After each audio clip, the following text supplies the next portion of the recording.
Hey guys, welcome back to Clownfish TV. This is Kneon. I am here with Geeky Sparkles. Hello. And we're going to talk about contracts today. I guess we have a couple of videos talking about contracts. This video is going to be talking about the Blair Witch Project, and the cast of the original movie from back in the late 90s wants more money now. Yes, like years, 25 years later. Yeah, so let's talk about this, because this is why you read your contracts before you sign them. But also, I would think there's a statute of limitations on this. We're talking 25 years ago. Oh, no, I'm not a lawyer. They were unknown actors. They signed a bad deal. The movie unexpectedly blew up. It did. I don't think anybody expected the Blair Witch Project to be as big of a hit as it was, but because they signed a crappy deal back then, they were not part of a union, and now they want more money. But this is the second lawsuit. Yeah, they actually got money, I think, before, because they were doing a second movie, and they used their images and stuff in the movie. And even though they signed away the right to do that, which we're going to talk about later, they sued for a bunch of money, and they were well paid, apparently. So they've already gotten money once before. And now they want residuals and all this other crap that they were not, contracted for. And I'm gonna be honest, I don't think it's gonna go their way. I don't know. I mean, to be fair, I don't think it should. Because I think it's. I mean, that's probably crappy. People are gonna be mad at me for saying that. But it's like, if you look at the stuff that they signed according to this article and other things, they've already been given opportunities. Yeah, we'll talk about this. This is basically buyer's remorse. Again, you have no idea when you sign agreements, you have no idea which way things are going to go. So if you want to ask for more or less, or you want clarification or whatever, you have to do that before you sign the paper. And always have a lawyer look at the contract, which we've told you repeatedly. But they were young. They probably couldn't afford a lawyer. And again, you do this. It was a shaky cam video, but they probably thought, this is before YouTube. It was $35,000 budget. Yeah, they probably thought this thing is going to come and go. There might be a couple copies floating around on VHS or DVD or something, and that's it. That's going to be it. Nobody could have foreseen this becoming such a huge deal. So let's talk about this. Before we get into it any further, please subscribe for more pop culture news, views, and rants. Guys, get woohoo if you do. Woohoo! Now, I actually did like the original Blair Witch Project when it came out. People have said, oh, it wasn't like, I've seen a lot of people on Twitter, mostly who weren't there, saying that no one believed it. It wasn't, it wasn't marketed as being real and all this other shit. Yes, like, it was. It was. Absolutely. Totally was.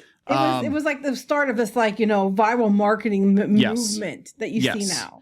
And it kind of continued with Paranormal Activity and some other movies like that. No, the Blair Witch Project. And 1999 was a very interesting year. There were actually a lot of groundbreaking movies that came out. We had The Matrix come out. We had this come out. And, The Phantom Menace came out. Love it or hate it. It did, break ground in special effects and everything. We had The Return of Star Wars. But when this came out, nobody knew if it was real or not. Because I remember the way that they marketed the movie, and these were unknowns. And that's probably part of why they got cast. Nobody knew if this is just an actual found footage documentary or what it was. And that was part of the reason people went to the theaters. They're like, oh my God, what happened to these kids? And, this is pretty interesting.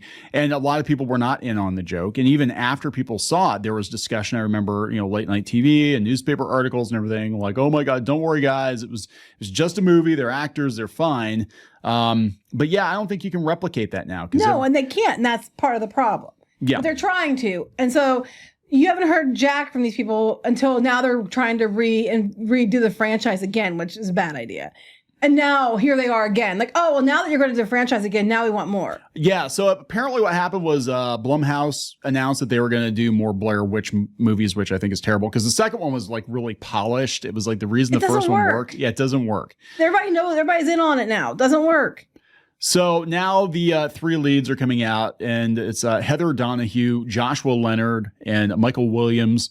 And they released a public letter to Lionsgate on Saturday asking for more robust compensation for their work on the 99 blockbuster, as well as meaningful consultation on any future Blair Witch projects. that use their names and likenesses. Don't worry, they'll make sure not to use your names and likenesses. They're not going to probably use you guys again. So because that's what they got. See, that's how they got it last time. They did that because they used their names and likenesses because they used their real names in the movie as the characters. So they got last time. If you go back to the CNN article. Okay, so this is from way back. Well, yeah, 2002. 2002. Okay? So in 2002. I guess it started around 2000. They were trying to find $4 million each for damage, they say, for unauthorized references to these burgeoning screen careers, which I think they all fell off a cliff and you never heard from them again. Yeah. They're saying that the original movie was budgeted at $35,000. $35,000 by two unknown filmmakers, and they basically didn't have a script. So they kind of improv'd a lot of it. Yeah. Anyway, they're talking about how it had a huge impact and all that. Can you go down? They said they signed to play the ill-fated characters in the same names as the mock documentary in 97 with Haxon Films. And they basically signed away the stuff. And they're talking about how they had clauses they've put in it that were normal clauses that usually you find in Hollywood contracts. And they didn't have anybody look at the contracts. So if you go down. Well, I think naming the characters after your real name is a huge Okay, that's a huge mistake. Yeah. So originally they were only each initially paid $1,000 for their performances. All right. Right. But if you go back to the other article real quick, they talked down. If you go down here a bit, here they said that they bought out their contracts. Go down. Oh, here, $300,000. They said the actors who shot the improvised and independent movie over roughly a week on a shoestring budget used their own names and characters. Each made $300,000 from a buyout of their ownership points on the film.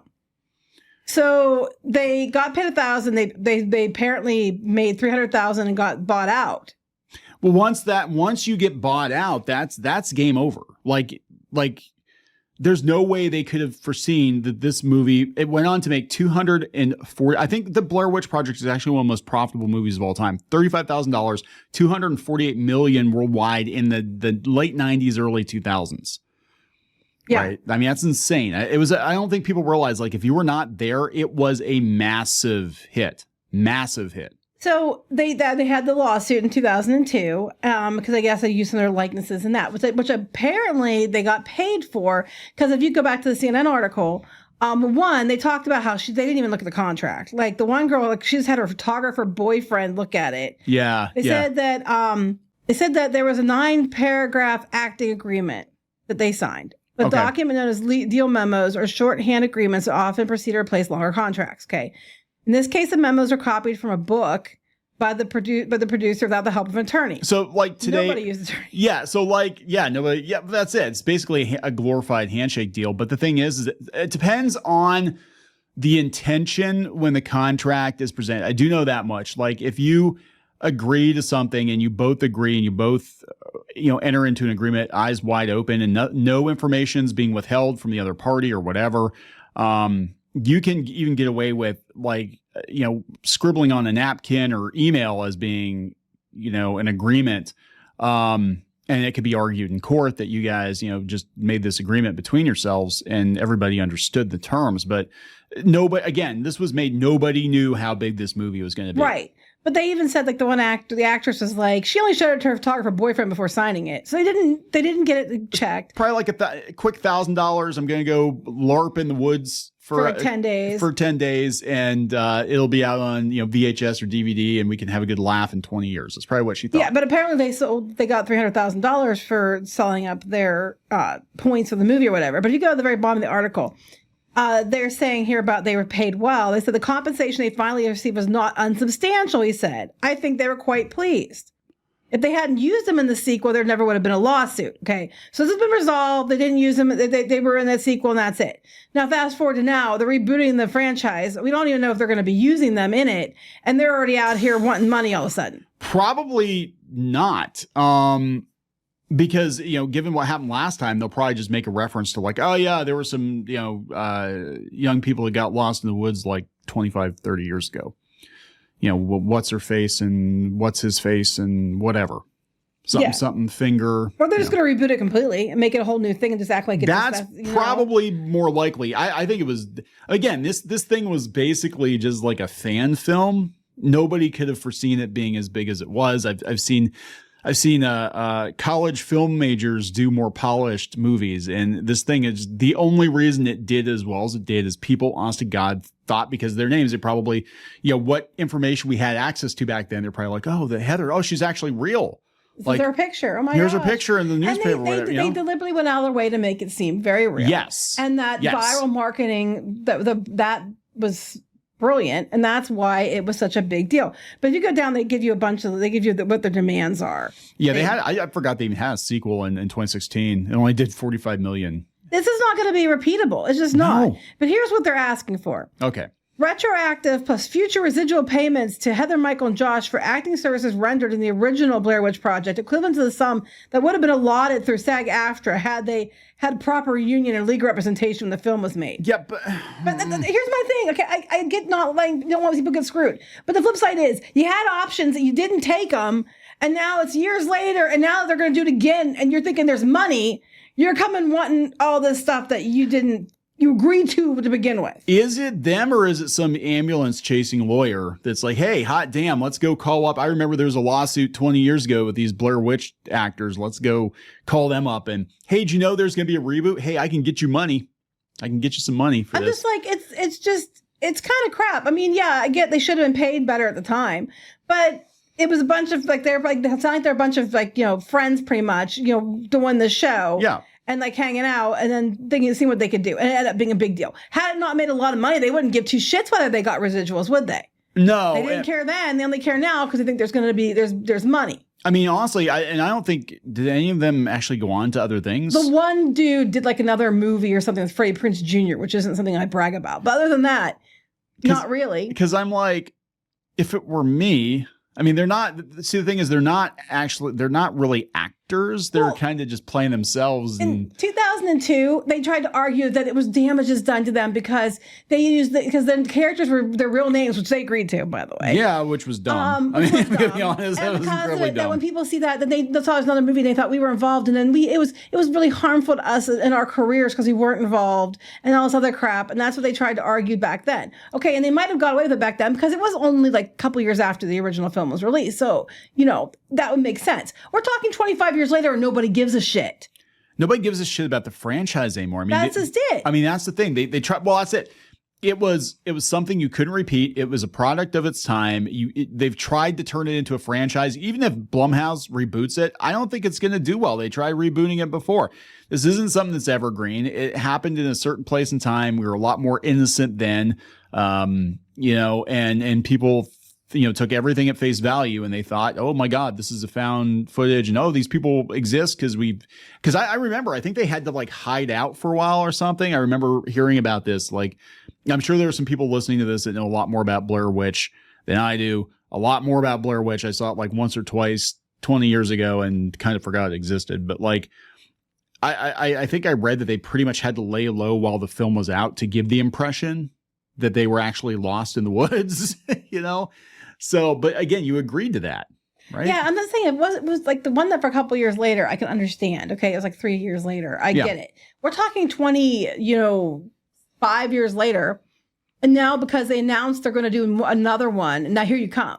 Like, you didn't come out there wanting something until another one was announced. Like, I would be more willing to believe it, like, if they had done it, like, 5 years ago or when the strikes were going on and be like, we never were given proper compensation for that movie. We should say something now. But you say nothing until it's announced another movie comes out. And now all of a sudden you have a laundry list of things you want.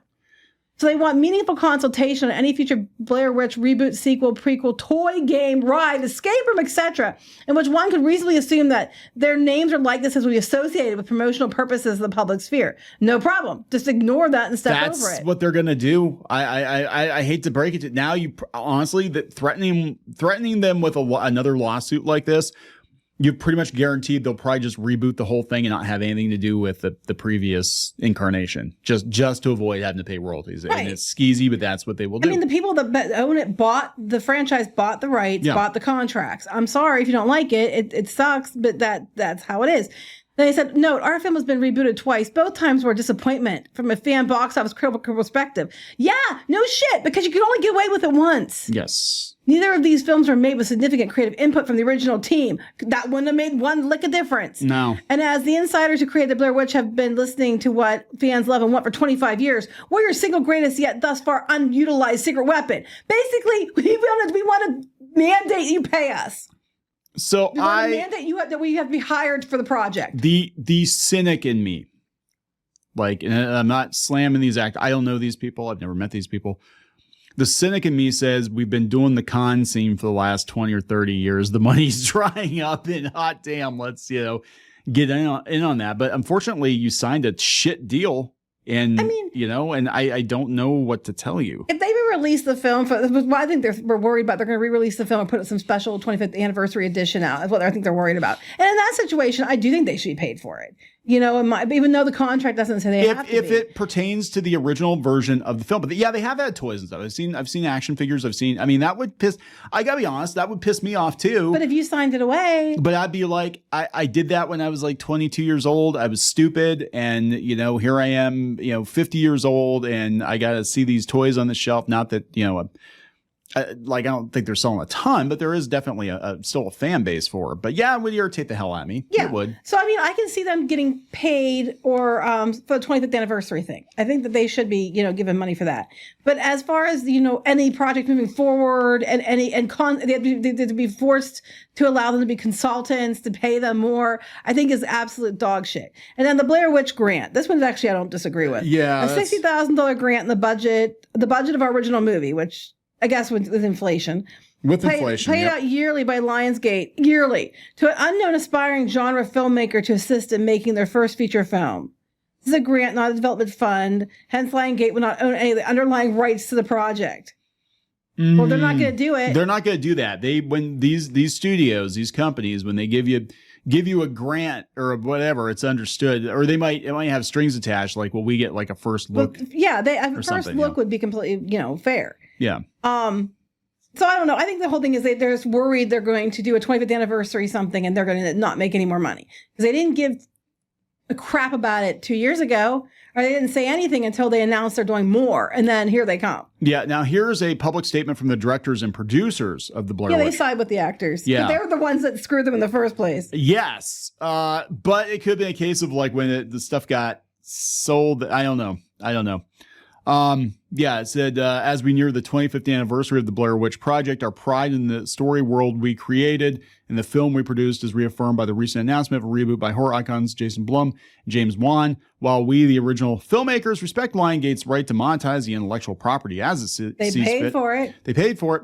We must highlight the significant contributions of the original cast. Well, at least they're doing that. They're saying, as the literal faces of what has become a franchise, their likenesses, voices, and real names are inseparably tied to the Blair Witch Project. Their unique contribution not only define the film's authenticity, but continues to resonate with audiences around the world. Yeah, but Heather being they scared. Should be celebrated. They should be celebrated, but I'm not saying they should, that automatically entitles them to years of residuals. That's the problem. And that you have to hire them as consultants and all this because of it. And this is from the people who screwed them originally. Yeah, but they're probably getting residuals. I'm sure. That's what I'm saying. They sold it. They made money. They're doing it to save face. They're doing it to save face. Yeah, but I didn't see them giving them money. Did you? No. Basically, these kids would work for $1,000, and that kind of happened with. I think Napoleon Dynamite. I think he was only paid like $1,000 to do Napoleon Dynamite, but then they did like a cartoon series and toys and stuff, and I think he got a better deal then. But yeah, when you're young, you make dumb decisions. When you're older, you make dumb decisions. This is why you always have an attorney look at it. Yes. And sure, it probably would have cost you more to have the attorney look at than you would have got paid, but, then demand more pay. Yeah. But darn well, if they wouldn't done it, somebody else would have done it. Yeah, that's exactly it, and you could have taken that. And so you could argue, like, how many convention appearances did you have? How many, and this is something that nobody thought was really going to go anywhere, but I do feel bad for them because, especially Heather, she literally is like the face of the Blair Witch Project. She's on the posters and everything. I'm so scared. But it is what it is, man. You know, it Yeah. was 25 years ago. I think it's that they weren't making a new. They were saying they were making new films, and they weren't worried about 25th anniversary release. I don't think you'd be hearing anything right now. No, So this is about trying to cash in on what happened. And look, I get it, but at the same time, I'm like, you also signed this stuff. You already sued once. I mean, every time something's going to happen, you're going to start suing again? Yeah, pretty much. An easy thing to do is just not mention them anymore. Just reboot it completely and act like that movie never happened. That's probably what's going to happen. And it's Blumhouse, and Blumhouse is definitely on a winning streak right now with Freddy's and with the Universal tie-ins. And yeah, they'll just reboot it with totally different kids. That's what they're going to do, because it's like, as long as it doesn't have any reference to them, problem solved. But the 25th anniversary, if they do put out a DVD set, or if they do put out a re-release of the film or whatever, in that case, I do think they should be paid for that. And, you know, yeah, absolutely. Even though it's not contractually obligated, I think they should be paid for that. But some of this other stuff, I'm just like, okay. Yeah, so we're going to wrap this up. Yeah. All right. Please subscribe for more pop culture news, views, and rants. We'll talk later. Bye.